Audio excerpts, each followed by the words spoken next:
Behind me, that's the new Battersea Power Station tube station, along with Nine Elms just up the road. They will form part of the Northern Line extension coming later this year. We discussed that before. A change though that has already happened as of today, as of this week, is that Kennington, also just up the road, has changed from being a Zone 2 station to a Zone 1/2 tube station. And boy, does that cause fun on the tube map. If you like maps, you're gonna love this video. This all stems from the fact that the two new stations, Battersea Power Station and Nine Elms, are going to be in Zone 1, when really, geographically speaking, they should be in Zone 2. And because the extension connects up at Kennington, that has to become a Zone 1 and 2 station, because otherwise a journey from Battersea to central London would start in Zone 1, and then go through Zone 2, and then back into Zone 1, which you can't have. So changing Kennington's fare zone to be a boundary Zone 1-2 station fixes that.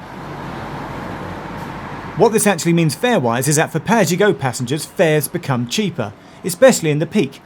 Here's me making a trip last week from Kennington to Leicester Square before 9:30. So that's a Zone 2 to Zone 1 trip on a fresh Oyster card with £10.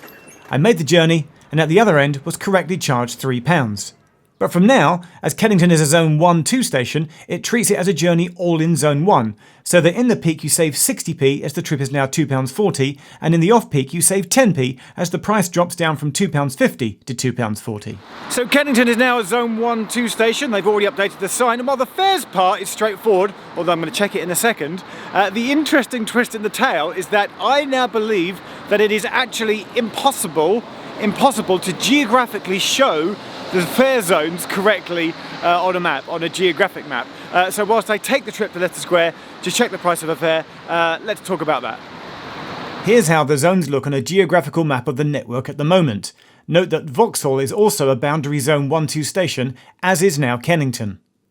The fun comes when you add the extension to the map, and Battersea Power Station and Nine Elms have to be in Zone 1, so you might think that it would look like this. But no, because the extension is then still going to go through this grey Zone 2 area, which is wrong, so this part has to be in Zone 1 as well. But you've also got to keep Vauxhall as a Zone 1-2 station, and the only way of drawing it is, well, this. Poor old Vauxhall. It'd be so much easier if they changed it to be a pure Zone 1 station, but then that would put the prices up for certain journeys, so they can't do that. Fortunately though, I'm being deliberately obtuse here by showing you a geographical map, because it is actually possible if you're talking about the design of just a tube map. And here's how you do it. The only way that I think it can be done is to move Vauxhall to be geographically incorrect and place it below the Northern Line extension. This makes a slight mockery of the fact that it's also got a river pier symbol, so you'd have to put in a dotted line to show that this was still a thing. Because if you don't do it this way, then the tube map would have to look something like, oh my, this, and I think we can all agree that that's just very silly. So I'm at Leicester Square, just tapped out with my Oyster card. That journey that cost me £3 last week, Kennington to here, has only cost me £2.40 this morning. That bit is all fine, simple, easy and correct. The twist is with the map, and to explain the next part I need to go back to Battersea and to a station called Queenstown Road. That's because we've just discussed the tube map here so far, but there is a second map to consider, and that's the London Rail and Tube Services map, which shows National Rail as well. The problem is that the Northern Line extension crosses the South Western Railway line between Vauxhall and Queenstown Road. One is all in Zone 1, and the other is all in Zone 2. And so my geographic map familiar doesn't work because this line here shouldn't pass through Zone 1, it needs to be in Zone 2. And whilst you can get away with this on the tube map design, there is no way to do it on the rail services map.